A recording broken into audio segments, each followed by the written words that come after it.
Hello and welcome to When the Tone Drops, here with your host, Thomas Landry. I'm joined via remote link by my brilliant co-host, Thomas Dankos. Tom, thank you very much for joining us here on When the Tone Drops. I guess you have to kind of be here because it's our show, right? Yeah, exactly. How you doing, Tom? All right, yourself. Episode number 2 coming at you here today, folks. I'm excited to do it. I hope you're excited to listen and to watch us. I mean, I hear episode number 1 was very good for those who watched it and reached out to me and talked about it. So that's a good start, I guess. Well, you got someone to reach out. I didn't. I heard that I have a different voice when I talk, I guess, microphone-wise compared to normal. I don't know. I've never really noticed it, I guess, but... You're like a hacked octave up. I go up a little bit, I guess. I guess that's good. Better. Is it more squeaky? I don't really know. More professional, I guess you could say. So, episode 2, we're here. We came back to you twice. I guess you get to have our brilliance twice here. Who would have thought that it would even have been more than once? But twice, that's good enough, right? For people, we'll continue to be here more and more and more. Before we get going, though, I kind of have to plug some stuff here that I forgot to plug last time. Our website, whenthetonedrops.com, whenthetonedrops.com. It is not out yet. When it's fully out, you'll have a good place to go. You'll be able to find all the episodes of the show, be able to find the audio version, and then the video version when it comes out. We are not really on many podcasting platforms at the moment. We'll be on Spotify and Apple Podcasts sooner rather than later. You kind of got to put a few shows out before they allow you to go on their platforms directly. So once that's ready to go, I'll let you guys know where you can find us there. Obviously, whenthetonedrops.libsyn.com is the best place to find all the audio stuff. That is actually directly from the audio host, the publisher, so it's easy to go right there. It'll show you all the audio shows of everything we've done. Obviously on YouTube, When the Tone Drops, When the Tone Drops on YouTube. You can find us on Facebook, our Facebook page, at When the Tone Drops, at When the Tone Drops. Instagram, same thing, at When the Tone Drops, at When the Tone Drops. And on Twitter, at The Tone Drops, again, at The Tone Drops. Wow, that's a lot to say, and I have to thank my two of my favorite people in the world for making our logo, Anya Bargelski and Olivia Porcello. Thank you guys so much for making the logo. It's really great. It kind of was exactly what I was going for, so I appreciate it, ladies. Thank you very much. Now that's done, I guess we could really get into what we have to talk about here today, which is what? To be quite honest, Tom, I don't really know. Do you need a drink of water after saying that? I do need a drink of water, but I mean, I'm so used to doing it. I mean, you know, my other show, I mean, I could do that for like 5 minutes with the intro that I had to give for that. But I guess you kind of learn as time goes on to talk really fast and to get a lot of stuff in and to get in concisely. And then, you know, you kind of get a rhythm to it. So, it, you know, will sound different the next time. And the next time after that, you'll figure out exactly how to do it. So we wanted to touch a little bit, I believe, on the D.C. riots, correct? That happened last week. So we recorded our show on Tuesday. I believe that happened Wednesday, if I'm recalling. I believe so, correctly, yeah. of how that happened. So you had a Capitol Police officer who succumbed to his injuries sustained in the riot. You also had another Capitol Police officer who took his life as a result of what happens. Very tragic events of what transpired down there. And obviously, you know, from law enforcement perspective, you want to figure out, okay, what went wrong? What do we need to do to protect a building like that in the future? And I believe, you know, with the inauguration coming up, they're moving extra resources into the District of Columbia to prevent that from happening again. So I just want to get your thoughts about, you know, think about responding to an incident like that from an EMS perspective. So how are we going to go in there and how are we going to make sure that we're safe and that we're able to get a patient out of there? I mean, that's just something to think about. You don't see it every day. But, I mean, when you do, I mean, you know, we saw the protest over the summer where, you know, we were on standby a lot for large-scale events, whether we had it in our own town or whether we had to go outside of our town and help and assist with those types of events. So, I mean, it's something to really think about. You know, the world coming to different places. You see this happen more and more, unfortunately, as it is. But you really have to be able to think and prepare, okay, how am I going to make sure I'm safe? How am I going to make sure the rest of my crew's safe? And how am I going to make sure I transport my patient safely out of that? I don't know if you have any thoughts on, you know, something like that. Well, I'll preface with this. So this summer we were fortunate where every event we went to was like peaceful protests, right? Very peaceful, no issues whatsoever, good time, and, you know, got in and got out, no issues. What transpired in DC you obviously wasn't peaceful. You know, you broke into the Capitol building. You had to get senators like rush out of the building. You know, there's guns drawn on the floor. Like it's not a good sight. And from the whole area's perspective, what constitutes as scene safety? You know, we always joke about it. It's like, oh, scene safety be aside, raise your hands. And but what constitutes a scene safety? You know, in a scene like that is, all right, this block safe, or what happens? They have like the riot team or whatever, Capitol Police, get the guy to a EMS headquarters. Like, how's that handled? Where's the EMS headquarters going to be set up?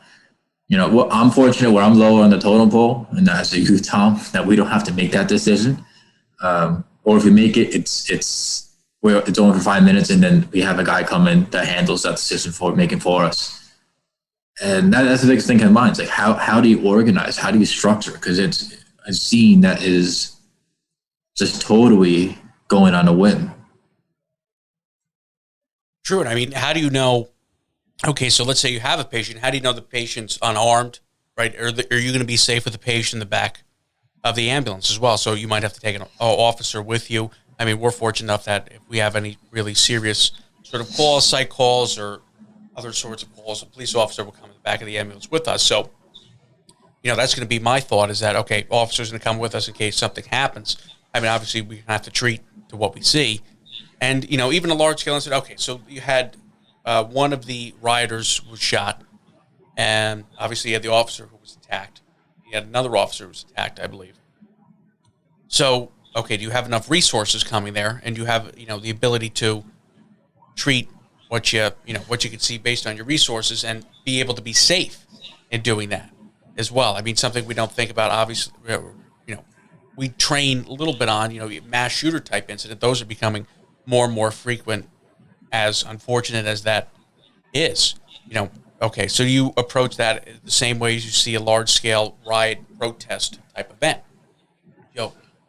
You have whatever gear you would assemble. I mean, we've have our little triage bags that we have, and we were working on a little bit more bigger bags for, you know, calls like that, you know, with extra tourniquets, extra trauma dressings, and stuff along those lines.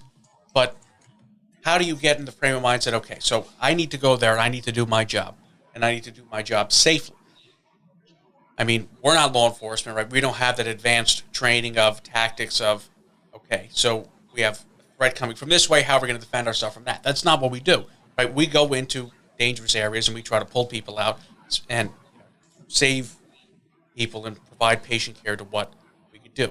And in something like this, how do you really know what's really going to be safe? And I mean, obviously, you have so much law enforcement presence like that, you really could tell, you know, what's going to be safe or not. But who really even knows in the moment?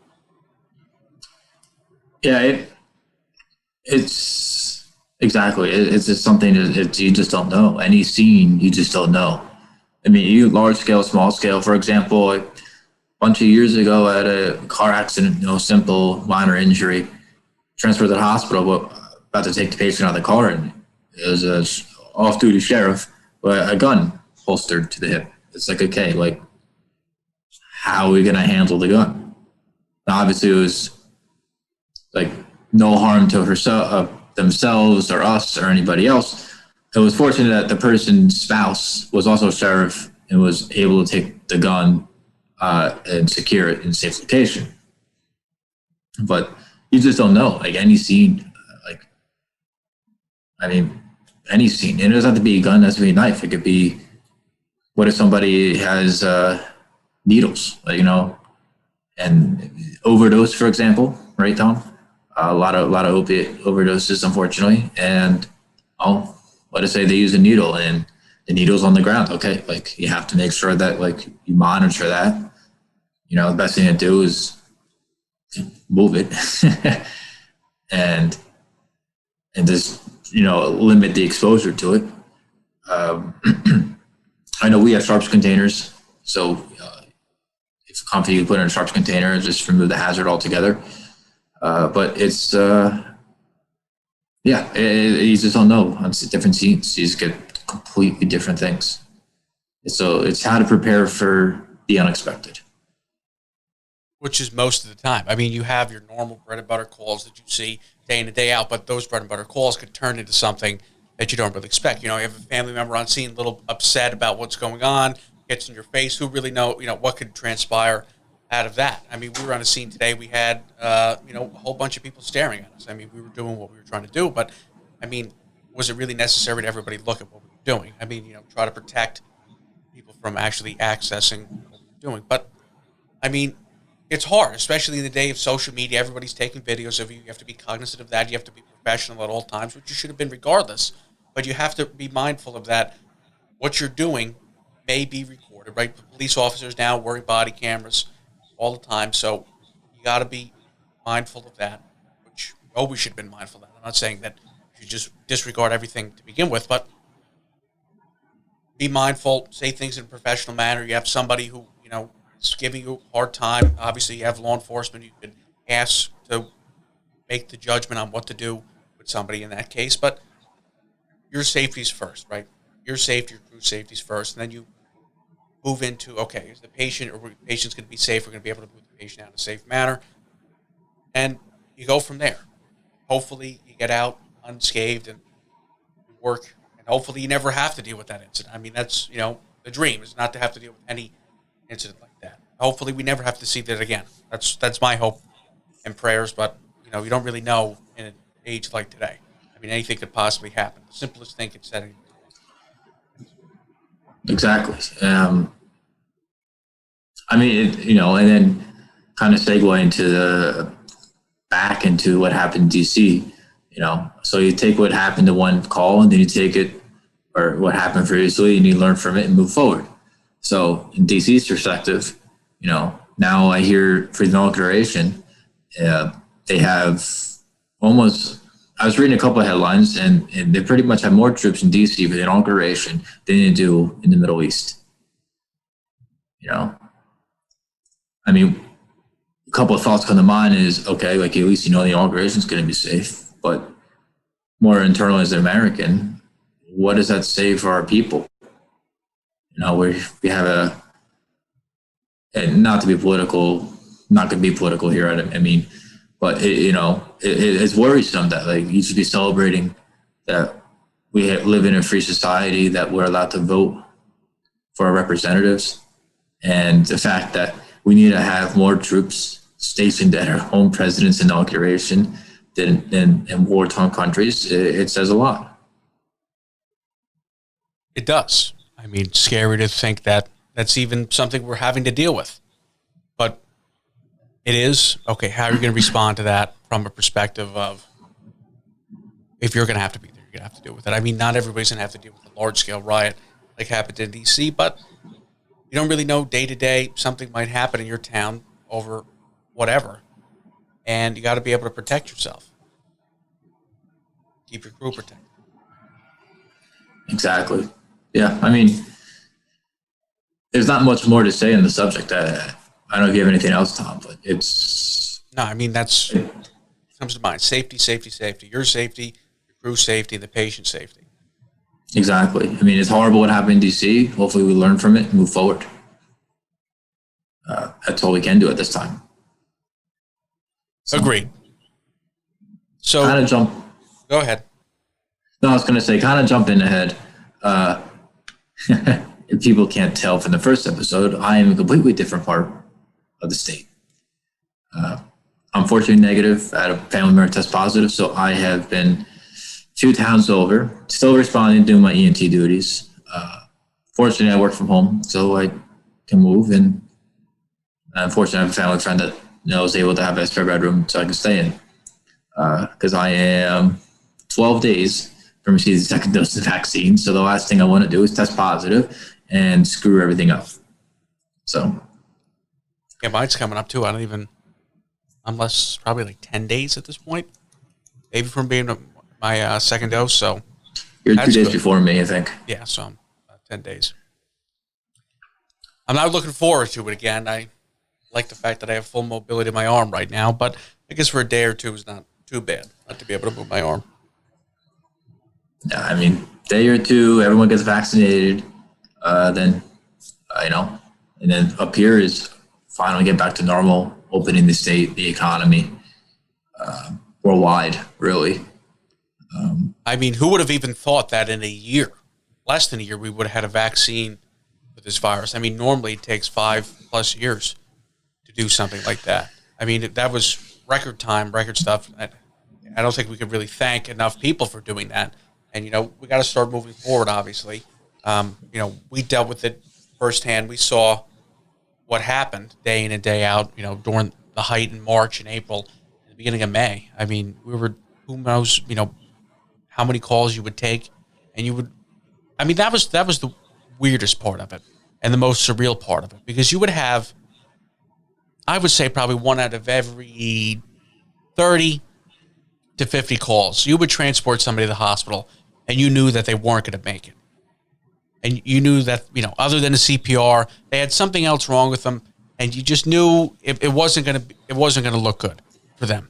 Whereas when COVID hit and you were transporting a lot of the patients to the hospital, you knew that most of them were not going to make it in the severe condition that they were in, and the level of resources and the level of understanding of how to treat the virus that was out there made you think and realize that, oh, yeah, this is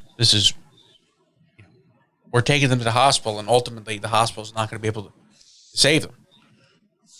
Yeah, I mean, I think it was attributed to COVID, but I don't remember the call, Tom, where we had the patient, and it was presumed, every call we had was presumed COVID positive. Still is. That's why we wear masks and gloves and goggles in every call and such. But do you remember the call, Tom? We walked in, and guy, what I think is it ended up being a pulmonary embolism, but still unclear, but definitely had signs of COVID before that, where, we had to externally pace him all into the hospital. No? I remember that call. Yep. Yeah. Would that call have, you ask yourself, would that call have happened if COVID wasn't a thing? You just don't know. Yeah. Or, yeah, exactly. And with the long-term care facilities, those places got slammed. And you knew, anytime you went to an LTC or long-term care facility, you knew that if you took the patient out of there in the condition some of these people are in, that they were lucky that they made it to the hospital. It was terrible. And the strangest part about it is you really didn't have ALS. It was all BLS stuff, because nobody wanted to have multiple exposures, so you would basically put them on a non-rebreather, put a mask over the top of a non-rebreather, and fly as fast as you could to the hospital to get them there to get different treatment out of it. And once pretty much it was extenuating circumstances, you didn't have ALS. I remember the first 2 calls that I had in long-term care facilities were really, really severe COVID patients. I was looking at the medics, I'm like, I think we're going to need you. And no, you guys just go to the hospital, transport, and that's all you're really going to be able to do, which was scary at that point, because it was right when I just started to become a driver and a crew chief. Well, I had been crew chief for a while, but, I was in charge now, and I was driving, and okay, so this is on me, what's going to happen here? Which, it's scary to think the first couple of times. You do it after a while, you really don't think about it too much. But so you go, you bring them to the hospital, and you figure out what's going to happen there. But yeah, it's just something you're not really prepared for. We came home from Scranton in March, and who would have thought that we would have never gone back for the end of that semester? And then, last semester, the first semester of, this year, it was half online, half in person. We were lucky in Scranton that most of the classes were in person. I was looking today at my schedule. I think it's going to be all online this upcoming semester. So, a lot of things are changing with that. But you're kind of lucky, though. You're online with your housemates. Oof. Yeah. I guess so. What I'd like we were talking about that today. What I'd like to stay in town. I'd like to ride a little bit. Yeah, maybe. But, maybe going up to Scranton might be good, or maybe just staying here not doing anything might be the best. But need a little break every once in a while. We all do. Breath. We all need breaks. It's not like anybody really could go on vacation or anything. You kind of were just settled, sitting in your place, working from home, I guess doing school from home, for the past year almost. Yeah, well, all my vacations canceled. I mean, I play ice hockey. Ice hockey was canceled. I picked up golf again. So I went golfing all the time. I think I spent more money on golf than I did on my girlfriend last year, whether I like to admit that Richie, or not. you didn't hear that. So you need to listen to the podcast in order to hear it, Tom. But yeah, it's so kind of segueing. I always like to kind of figure it out. What what do first responders do when we're not on duty and not working? If you're volunteer, it's like your free time. What do you do? Like, do you just like sit home, do nothing, or do you always like? For instance, I always go with my family and friends once a week down the shore, and weirdly enough, however, somehow once a time every week I go, someone always gets hurt, and I always have to like jump into action. We'll say, where it's just like, this is my week off. I don't want to do anything except drink and be drunk and just do nothing. And it can never happen, huh? I don't know if you ever had that experience, Tom. No, people normally don't get hurt that much around me. Every once in a while I'll have that, but yeah. Well, in my off time, other than doing what we do here, I do enjoy racing go-karts. I was a champion at that at one point, and was what happened? Yeah, I don't really know what happened. I got slower, I guess. I don't really know. Everybody got faster. I haven't figured that one out yet, but I'm still trying to figure it out. I mean, other than hunting, I mean, I gotta put the picture of the bear in here. A little bear I shot. I don't know. I haven't decided if I'm going to put the rug in here for everybody to see or if I'm going to leave it in my room. But I don't know. I think in my room's going to be good. That's what I would rather. Yeah. Put it. I had to talk to the guy today. The skull came in. I got to go pick that up to go clean and make it. Maybe I'll put that on the desk right here. See it. And for those of you who don't know, Tom, on his, after hunting, when he actually finally got something, he actually, uses every part of the animal to something, so he doesn't just cart any meat or anything. And when he shot the bear, he made, I think, bear chili next week. I haven't actually, no, that was from another bear that somebody shot back in October on our property. But no, I haven't made anything with my bear just yet. I haven't had the time to cook anything, but I have 190 pounds of bear meat in my freezer. So if you want any, let me know, because I could pawn some off to you. Mostly chopped meat. I got a couple like loins and stuff, but mostly chopped meat. I love making chili, meatballs. I want to try empanadas, meatloaf. I mean, all good stuff to me. Exactly. I love wild game. Yeah, personally. You got to bring it to our mutual friend's critter dinner.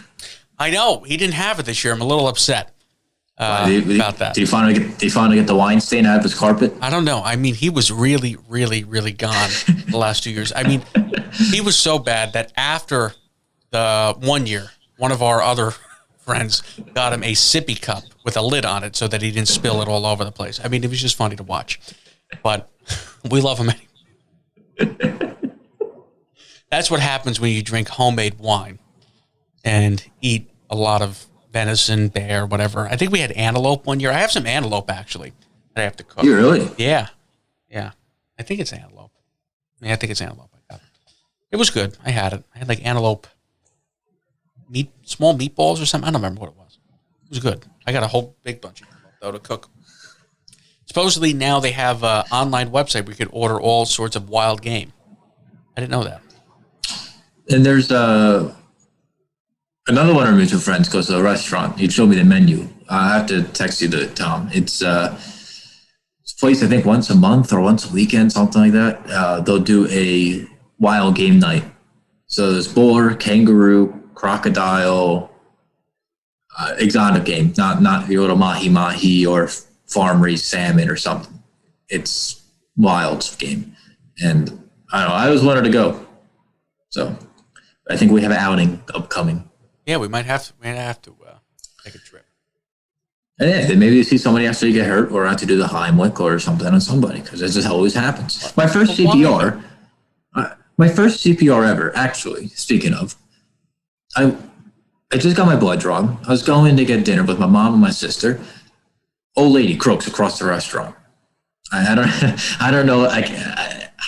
I say it very bluntly, but the funniest part, there was a table of all next town overs, police chiefs and everything. Not one of them two of them got up, and I walked over to see if they needed help. And the waitress was running around in circles like her chicken with her head cut off. I had no idea what she was doing. I mean, lady passed, but she was like 90-something years old, meeting a friend there. Fortunately, she died before the friend got there, and the friend wasn't aware that she died. So friend still ate, unbeknownst to her other friend dying. I mean, yeah, that was for CPR. I mean, I always happen to find accidents. The other day, I was coming home to my home, not my friend's house, and passed a T-bone accident, And it was two people yelling at each other, and one hit somebody yelling at somebody, hit the other one, and I said, they're fine, keep going. I mean, stuff follows me. I don't know if anybody else has this issue. So I'm not going on a road trip with you. Is that what you're saying, Tom? We're not driving anywhere together because it's going to turn it to be a very bad experience? I mean, it follows my family. I remember one time, my dad being a EMT as well, he was taking me for a free skate for when I was a kid with my friends. He passed the extrication, so he got up to help. It was in our town, and it ruined half of my free skate. I mean, we showed up like 2 hours late of a 2.5 hour free skate. I might as well just turn around and go rollerblade in the driveway or something, for Christ's sake. Stuff follows me. My brother had to do the Heimlich with one of his friends in the restaurant. Of course, my brother got free wings from it. Usually I get a pat on the back and here's your bill. I don't know what that means. I mean, it's crazy. You good, Tom? I don't know. I don't know if you guys are seeing me laugh over here because I turned the mic off. I mean, I guess it's bad to laugh at it, but it was funny. It was funny. It was funny yesterday when you called me while I was on my walk. Well, not really funny. Tell me that there was a fire, and then you had to see my fat butt run, a mile back to not a mile, like half a mile back to my house to try to jump in the truck to go to a fire call. That was the funniest thing, because him and I are part of a group on Facebook, and somebody posted it because I was middle of work day, saying, "Oh, fair local town has a calling for mutual aid for structure fire." So I call him because it's one of our towns that we cover, and he goes, "What do you mean a tone drops?" And all of a sudden, he hears pager fly off, and then he goes, "Son of a," and he just hung up. And 2 hours later, he goes, "A lot of smoke." That was it. Yeah, it was a lot of smoke. It was I believe, a commercial printing place. And I don't really know what caught on fire. One of the printers, I assume. I don't know. I had to drive the engine over there. That's been my new job. Ever since I got cleared as a driver, we've gone mutual aid the last 3 weeks 4 times. So I don't really know if I'm going to be driving much anymore. If they're going to let me do that because it's been bad. And actually, the last 2 times we almost died. So I don't really know. Almost died. What the hell did you do? Almost died. So last Thursday morning, we got called to go house coverage. And it was like 6 o'clock in the morning. And I'm trying to back into the fire headquarters of the town we're going into. And I'm halfway in the middle of the street. I mean, it's obvious that a fire truck with every blaring light on in the middle of the night, or, when it's dark out, I mean, obviously you're going to see the light. It's not daytime. I'm trying to back in, and this car comes zooming by, almost takes the front of the engine off. Good thing I had, the wherewithal to look in the right-hand mirror before I pull all the way out. The mirror? Yeah, the mirror. That was bad. Oh. Ooh, the mirror, the right-hand mirror, to look, to make sure we were going to get clipped, and then I didn't want to drive after that for a while. Then yesterday we're going down to this call, and nobody's stopping. I got my left-hand foot on the cue. I got my left palm on the air horn, and just everybody's looking at us. I look up at the light indicators. I'm like, are the lights even on? They were on. I just don't know what it was. We were trying to come out to this one intersection. Nobody was stopping. We go down to the next one. Nobody's still stopping. Then we finally get onto the street where we have to go right before the fire. And still nobody's stopping. I'm just like, what? I couldn't believe it. Everybody's like, what? People go nuts. They hear a siren, and that's one of my favorite things to watch, when I'm on the Parkway or something, and that's the Jersey Parkway. And when an ambulance or fire truck or police car comes flying by, how many people are following him to beat all the traffic? A lot. It's usually a few. And then how many people don't yield or how many people yield, but the version of yielding is either stopping in front or yielding to the left, having the. I mean, I got yelled at one time for using the PA system in the ambulance because we're coming up to this street and there's like a dividing like grass barrier that separates the two lanes of the road, and then on the other side there's a curb, so you couldn't go anywhere. And I have this person trying to drive over the median on the left-hand side. So I yell at him. I'm like, stop, don't drive over the median. I'll drive in between. Then I got yelled at for doing that. So I'm not allowed to use the PA system anymore. So, which I probably is the best thing. But I mean, I call it the common sense user. Just yield to the right. We're in America. Yield to the right. Obviously, other countries have different things. But everyone in America has an appropriate driver's license that we're all taught. Yield to the right and slow down for when you pass the scene. Yeah, especially that's one big thing now. They're all changing the laws of where if you're passing a scene on the highway, they want you to move one lane over and slow down to get a little bit of a buffer. Because we had that big accident in West Orange last year on 280. I passed that coming home from work. I work in Newark, and that was a doozy. Fortunately, I believe everybody that was hurt ended up being okay after that. I haven't seen anything otherwise to say not. But yeah, for those who don't know, they had a scene there where it was actually, I believe it was a CPR in progress. Commuter going into work, and it was a active CPR. I guess the commuter pulled over saying chest pain didn't turn to CPR. And as they're doing everything, because they had an engine and a ambulance on scene, a dump truck came plowing through the big hill on 280 and crashed right through the scene, like completely through the scene. And it went from a CPR to a 15-car pile up that shut down the roadway for a day.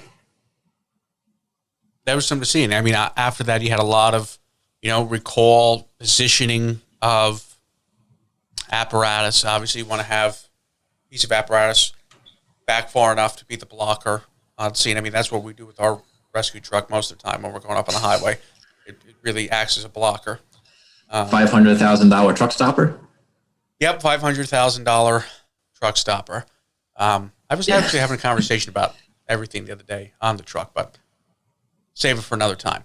But, I mean, that's what you have to do. You see down south, it's a big thing. I think down in Texas, see a lot of departments, they'll take like an old fire engine and they'll make a big blocker unit out of it. They'll put like big signboards on it, they'll put arrows on it, to stop people from ramming into accident scenes. I mean, everybody's so distracted. Who's on the phone? Who's touching the radio? Who's combing their hair? Who's eating something while they're driving? And then all of a sudden you see all these flashing lights like, oh! And I mean, everybody's reaction is to, when you see it, you turn your head and, you really, turn the steering wheel that way too. So calm down, slow down, move over, and just pass the scene. Whatever's happening over there is going to happen regardless of whether you look at it, right? If you look at it, nothing's going to change from what's going on over there. And especially now with today's modern technology, there's going to be an article written on it. Like, you don't have to look in the next day's paper and hope it's in there. Someone somewhere is going to get it. There's no reason for you to be a rubbernecker or cause more issues. Because it's dangerous for you, because you cause an accident. It's dangerous for us, because you could cause an accident that would potentially affect our scene, which then affects scene safety, which we were talking about earlier. I mean, I remember a couple of years ago, what was that, down in Virginia? There actually was a semi-truck that hit a fire engine and split the cab and the chassis in half. You had the back half of the engine from the pump back, and then the cab was like laying in the, I mean, you don't realize how much force something going full speed is going to hit. So, you'd rather break the $1 million fire truck than, a couple of people. But, be cognizant, be mindful of what you're doing. I mean, you don't want to. At the end of the day, everybody wants to go home. I want to go home. I want my crew to go home. We want the patient to go home safely. That's all that we want. I mean, it's just making sure that we have the ability to do that. Putting ourselves in the right position to have the ability to do that. But what do I know? So speaking of things ramming, Tom, that hasn't happened ever in his life. So if any girl is available, if any woman, because he's straight, wants a little piece of Tom, he's right there, Good looking dude. He hunts. He knows how to kill things. He cooks. He's a mean cook. Everybody says that I'm a good cook. I think they're just flattering me when they say it. I don't really think I'm that actually good of a cook. I think they just, pep me up a little bit. But what do I know? But when the tone drops at gmail.com.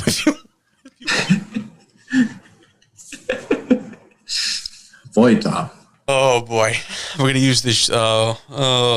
Show's going downhill already. Only episode 2. We're already trying to find me somebody.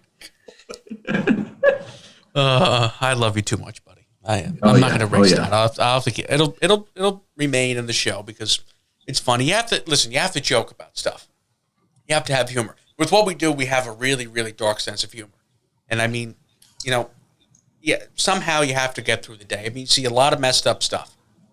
And a lot of people can't handle that, right? You see people come in, they don't stick around too long because they can't really handle what they see. And I mean, sad as that is, I mean, there's few people who could really do that and day in and day out go out and see it. I mean, obviously, mental health is a big thing. It's not really talked about. It should be talked about more. There should be a lot more protocols in place, a lot more guidance in place to help people figure out their mental health. I would love to see more of that happen. I'm a real big advocate for it, personally. But I mean that's it's something not really talked about. I mean, there's like websites that track firefighter suicides, EMT suicide, police officer suicides. I mean, look at the guy in DC, the officer in DC who unfortunately committed suicide after everything that happened, it transpired. Well, there's not many systems in place when you have that bad call or you have that bad experience. They're there, but in my personal belief that they're not easily accessible, or you just don't know about them. And also, you don't really have. I mean, you have the level of crisis management, but how many people in crisis management actually are in the fire service or in EMS or in law enforcement? So you might have somebody, okay, you know how to deal with trauma from a general perspective, but who really knows how to deal with the trauma of what you actually transpired? I mean, I think, we should do more focus on having people, okay, so you talk about EMS from that perspective. Okay, you speak with some sort of counselor and you say, okay, this is what we deal with, right? Think of it from our perspective, what we see. Yes, we might see stuff, gory stuff, a lot, where the average person doesn't see that. Or we have the ability to some extent to handle that. But then we have something that goes outside of that to we have greater magnitude. Then, how do we deal with that aspect? Which is, it's hard to do. And that collaboration between departments, between departments and different crisis management teams or however you want to do it. And all around, it's something that isn't talked about, but really needs to be talked about and focused on more. Because think about it, 22 veterans a day commit suicide. I believe that's the number that everybody always throws out. That's crazy to think about. Crazy. It is. I mean, we can almost dedicate we should dedicate a whole show to this topic. And it's not even just like, okay, like I had a bad call and then you want to talk about it. It's the PTSD from the bad call. It's not just like you meet with somebody and it's gone a month later. For some people, it always sticks with you. And it's just how to manage the PTSD from what you saw or what you've gone through. It's more talks about now. Was very fortunate. I mean, I'm curious to see. I haven't seen anything recently, but I'm curious to see for instance, not even just the suicide rates, but like the divorce rates of couples who are one's a first responder and who a long-standing first responder. Because I remember talking about an EMT where like a bunch of guys were divorced and they all just long-time EMTs or long-time fire department people, and then just happened to be or cops, and they saw bad stuff, and then PTSD goes unrecognized and or undiagnosed or not talked about, discussed, or handled, and then they turn to an unhealthy way to cope what they went through, and which then manifests into divorce or crime or whatever have it. We can almost take it a whole show to this. It's a serious topic, and one Ion you must discuss is not discussed enough to. It needs to be discussed more. I agree. I think, we'll work on, obviously, we talked about having more people come on the show. That's, something we should look at, is having somebody who has an expertise in this, especially from a more first responder perspective, come on, talk to us about it, answer some of the questions we have. We'll reach out to other people if they have any other questions. And I mean, it's a good resource to have. You need that resource. Sometimes you need that little extra encouragement, that boost, somebody to talk to get your feelings out, because, it compounds. You see something bad on a call, and then it compounds later on, at home and at work. And I mean, the stresses of life nowadays are magnified. Everything going on. COVID added who knows how much that. Being cooped up in your house, not being able to go out, can't go out and eat, can't go out and, go down the shore, can't do what you normally wanted to do. And added to that, other stresses. I mean, it's just a sad time that we live in, honestly. And, you need help, we'll find you help. I mean, we'll do the best that we can to point you in the right direction. Obviously, reach out if you need to. However, but as you said, it needs to be talked about more. It's a good thing that it'll be talked about more. I mean, you still have the stigma about mental health in this country, which is a shame. Honestly, we'll break that stigma one day, as we break a lot of stuff in this country. But it's important, especially from people who see repeated trauma time and time again. It's going to catch up to you at one point. You don't want it to catch up all at once. You want to have it handled appropriately. At least I believe. Exactly. Got to be like Tony Soprano, he's a big mobster, and he's still got help. So a therapist. Dr. Melfi.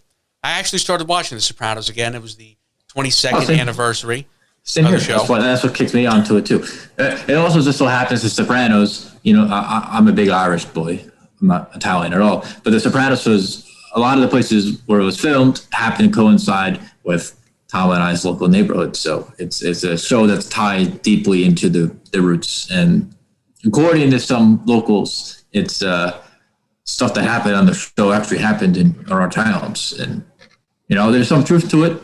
There's some similarities. Obviously, a lot of it's made for Hollywood. But, yeah. So. Great show. My favorite show. Not going to lie.